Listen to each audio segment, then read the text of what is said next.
Commander Alex Morgan stared at the official transmission, blinking twice to make sure it wasn't a practical joke. The heading read, "Formal Request for Humanity Starter Kit." Below it, the Federation seal pulsed with self-important authority.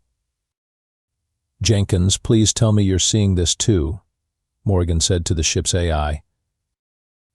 "I am, Commander.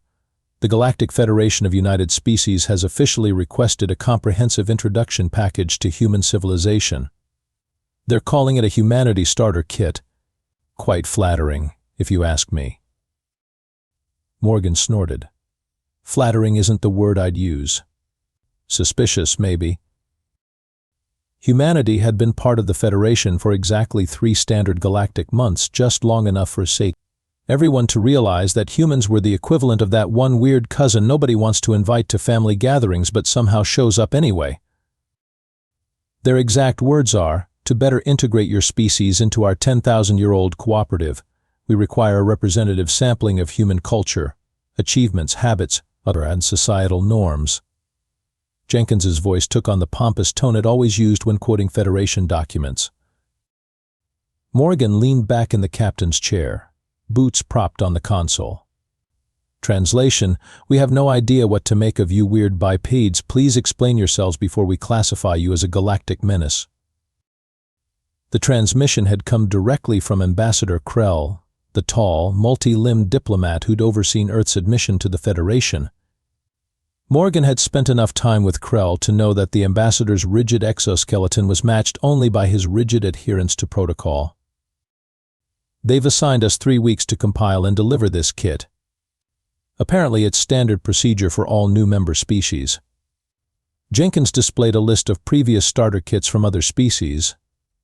Most were modest data packages and a few cultural artifacts. Morgan grinned, a mischievous glint appearing in her eyes. "Well, if they want to understand humanity, let's make sure they get the full experience. Connect me with Lieutenant Patel and Dr. Wright. We're going to need some experts on this one." "And what should I tell them is the purpose of this meeting?" Morgan's smile widened to troublemaker proportions. "Tell them we've been asked to create an instruction manual for being human, and I intend to be thorough." As Morgan prepared for the meeting, she couldn't help but wonder if the Federation truly understood what they were asking for.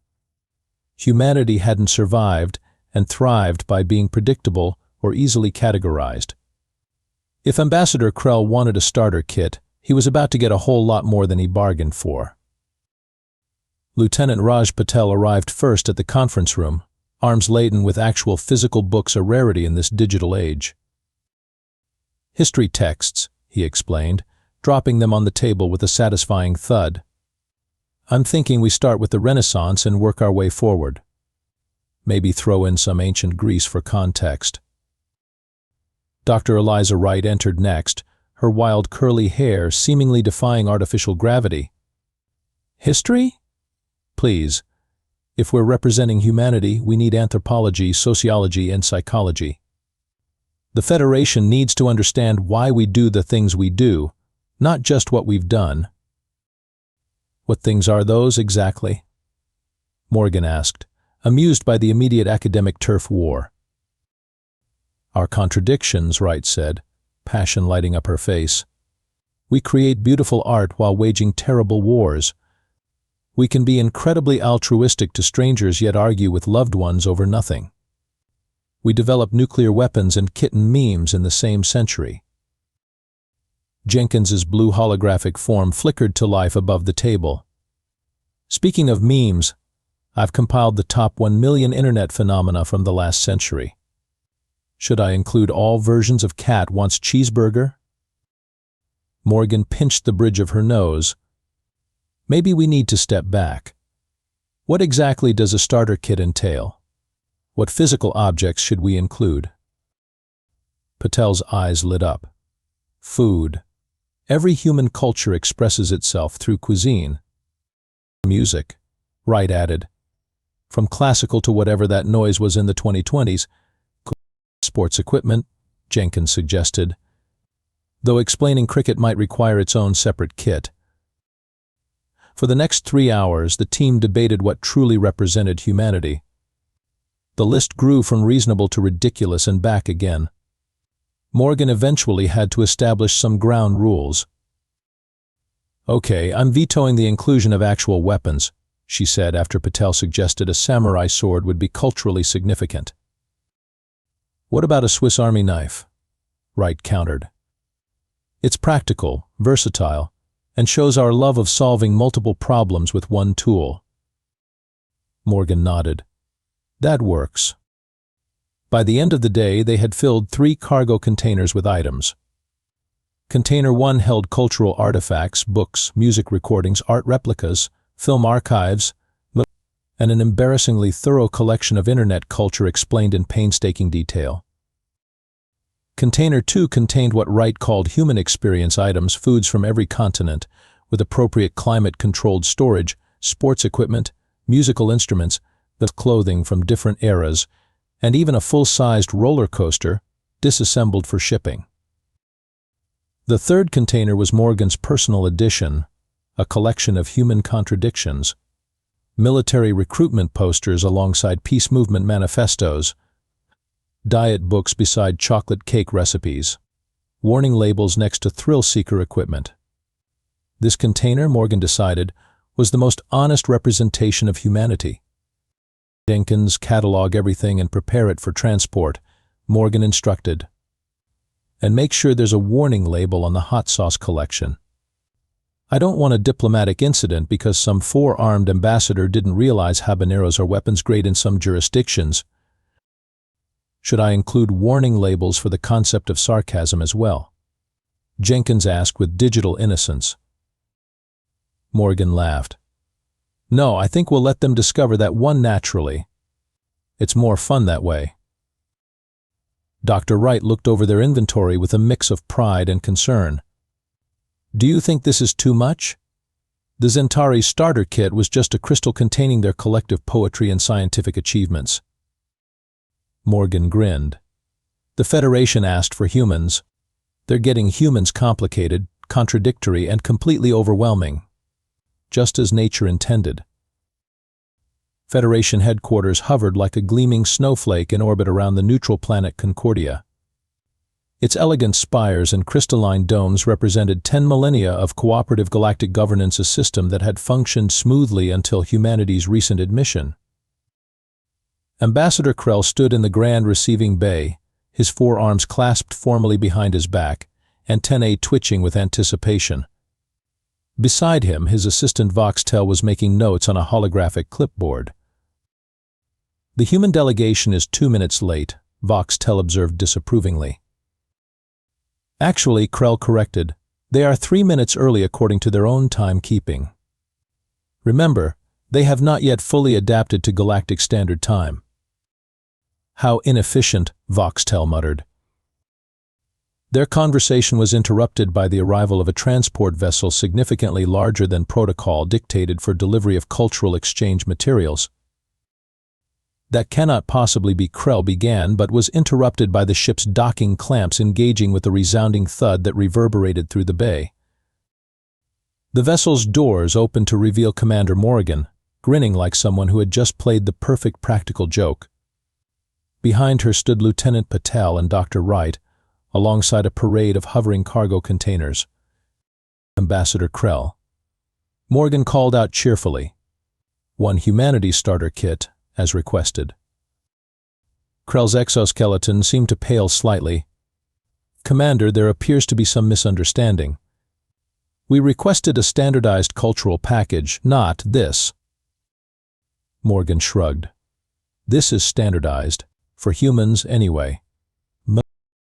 The cargo containers began to unload, each one larger than the last. Federation dock workers scrambled to accommodate the unexpected volume. What exactly have you brought us? Krell asked, mandibles clicking nervously as he observed a container marked caution, contains conflicting ideologies. Just the essentials, Morgan replied.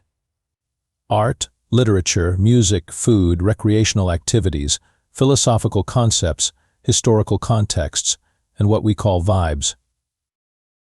Vibes? Voxtel repeated. the translator struggling with the concept. Dr. Wright stepped forward. Emotional atmospheres.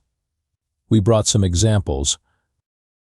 At her gesture, Patel opened a small container and pulled out what appeared to be an ordinary mug. This is a Monday morning coffee vibe, he explained, offering it to Krell. The ambassador took it hesitantly. It's just a ceramic vessel. Drink what's inside, Morgan suggested. Krell did, and his antennae shot straight up. This is intense. That's coffee. The fuel of human civilization. We brought about 30 varieties. The unloading continued, with each item causing increasing consternation among the Federation staff. A small crowd had gathered to witness the spectacle. "What is this device?" asked a Malorian observer, their translucent skin reflecting the light as they pointed to an object being carefully removed from Container 2. "That's a karaoke machine," Morgan explained. "It allows you to perform human songs while slightly intoxicated and significantly less talented than the original artists." "Is it a form of self-punishment?" the Malorian asked, genuinely curious. "More like a social bonding ritual," Patel replied. "Which reminds me we brought alcohol too.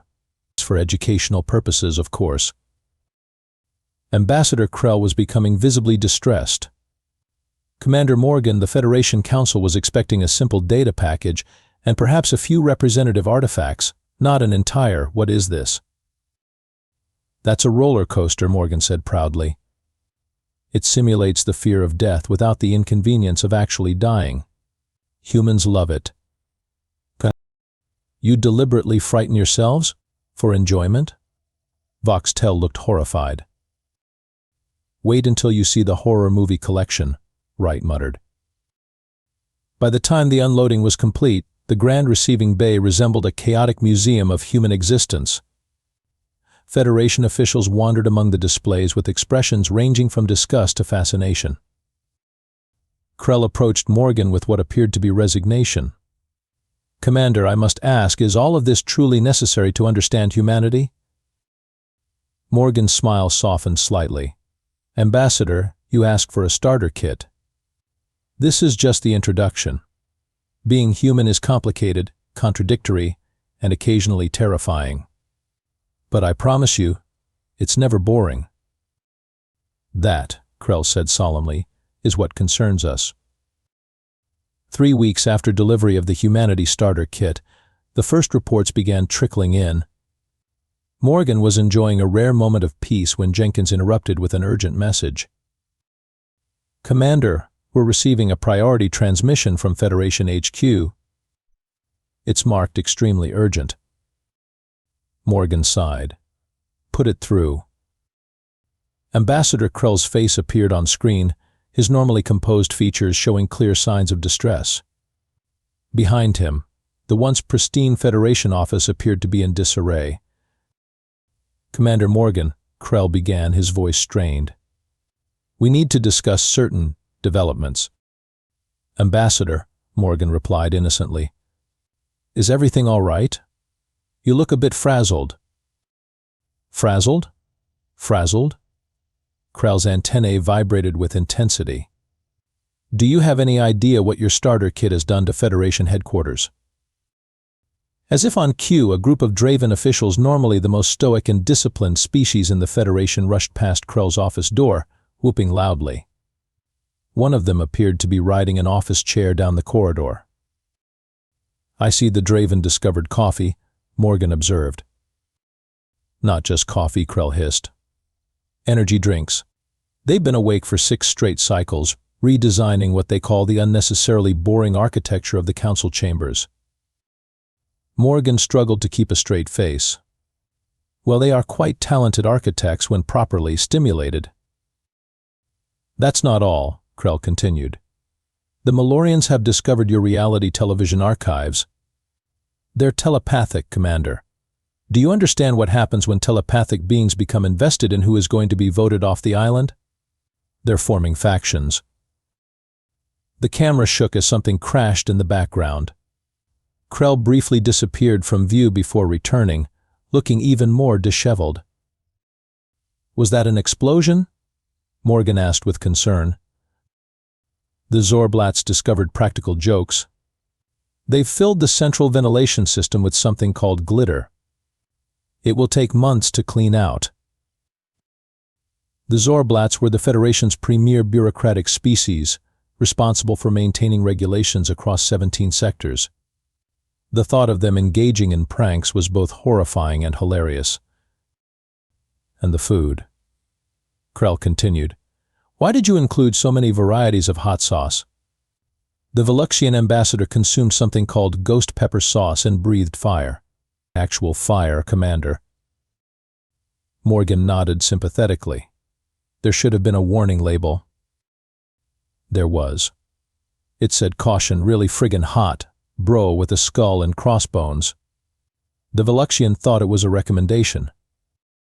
Reports continued flooding in from across Federation space. The Arcturian High Council had become obsessed with human board games, particularly Risk and Monopoly, leading to a minor diplomatic crisis when accusations of cheating emerged. The Galfrian Science Division had abandoned centuries of research into clean energy to perfect something called a chocolate chip cookie. Most concerning of all, the Federation's administrative efficiency had dropped by 63% after the discovery of procrastination and internet rabbit holes. "The Council is demanding answers," Krell said. "They want to know if this was an intentional act of cultural sabotage." Morgan adopted her most diplomatic expression. "Ambassador, I assure you we provided exactly what was requested, an accurate representation of humanity. The Primarch wants to classify humans as a Class 3 disruptive influence and restrict your interaction with other species. That seems extreme." "Commander," Krell said, leaning closer to the screen, "yesterday I caught myself using the phrase 'that's how I roll' during a formal council session. This cannot continue." Morgan couldn't help but smile. "I understand your concerns, Ambassador. Perhaps I should come to Federation HQ to discuss this in person?"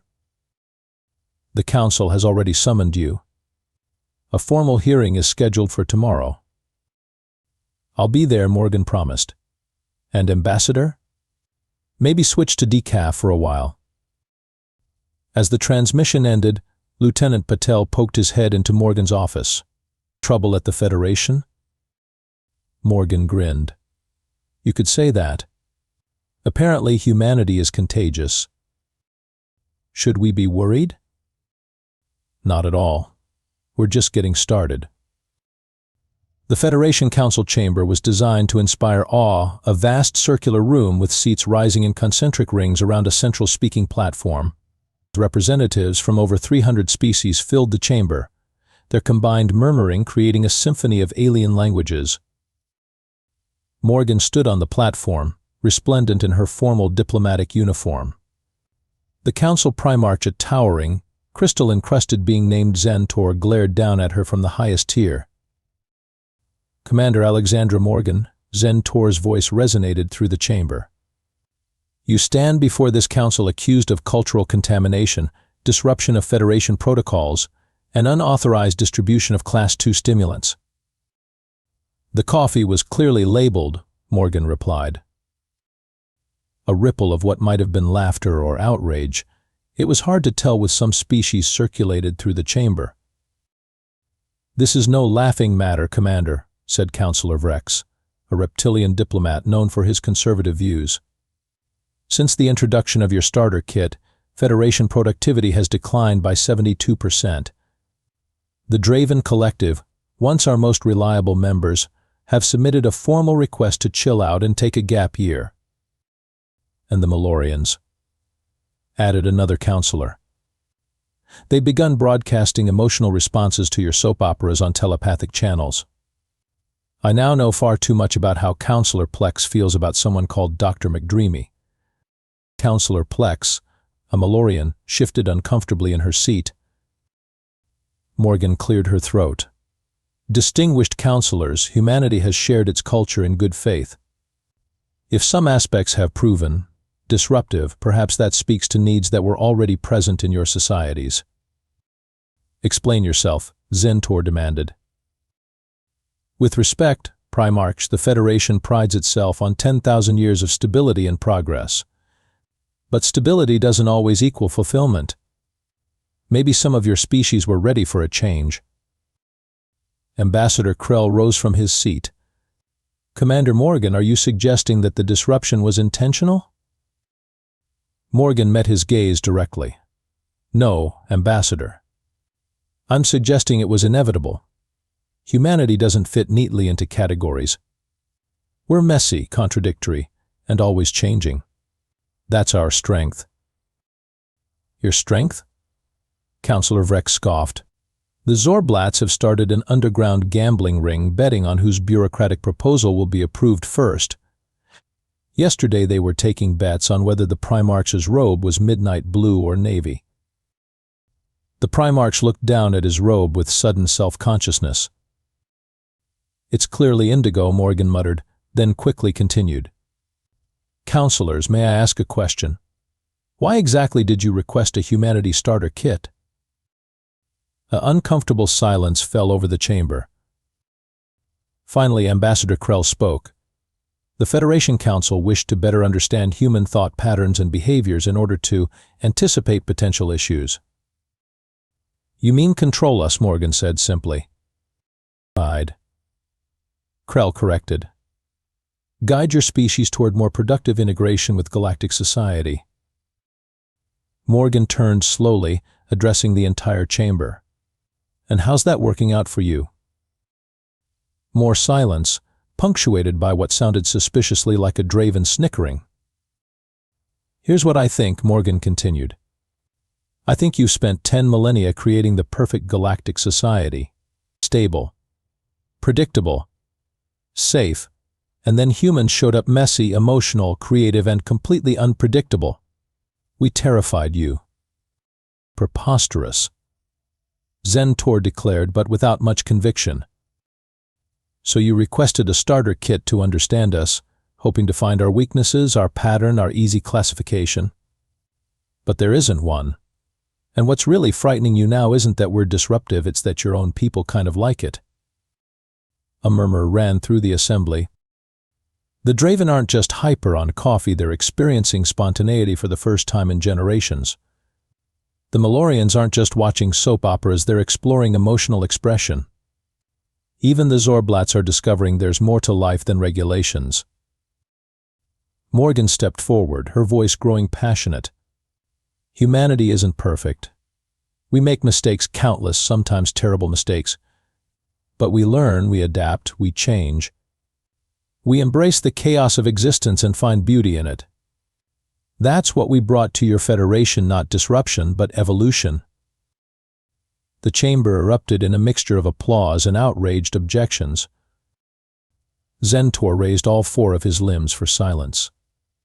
Commander Morgan, while your speech is provocative, it does not address the immediate crisis. What do you propose we do about the current situation? Morgan smiled. Learn from it. Incorporate what works, discard what doesn't. Isn't that what any evolving society does? And the productivity decline? Temporary. Humans have been balancing work and play for thousands of years. We call it work-life balance. You might want to look into it. Ambassador Krell stepped down to the platform, standing beside Morgan. To her surprise, he appeared to be fighting a smile. The commander makes valid points, Krell admitted. Perhaps our reaction has been excessive. Centaur considered this. What do you suggest, Ambassador? A compromise. Designated areas for human cultural exchange, with appropriate warnings and safeguards. A gradual integration rather than the current, free for all. Morgan extended her hand to Krell. I can work with that. Krell stared at her hand for a moment before awkwardly extending his upper right limb in return. They shook, cementing the agreement. Very well, Zentor declared. This council will establish protocols for controlled cultural exchange. Commander Morgan will assist in creating appropriate guidelines. As the session adjourned, Krell pulled Morgan aside. I must confess something, Commander. I may have developed a certain appreciation for one of your cultural elements. Oh? Which one? Krell glanced around conspiratorially before pulling a small object from his pocket. It was a chocolate bar. I find it inexplicably satisfying. Morgan grinned. Welcome to the human experience, Ambassador. 6 months after the infamous council hearing, Commander Morgan found herself back at Federation headquarters. The changes were subtle but unmistakable. The once sterile corridors now featured art installations, some human, some created by other species inspired by human concepts. Meeting rooms had been redesigned with comfort in mind, rather than just efficiency. And in the central atrium, a small cafe served beverages from across the galaxy, including 6 varieties of coffee. Ambassador Krell approached, looking more relaxed than Morgan had ever seen him.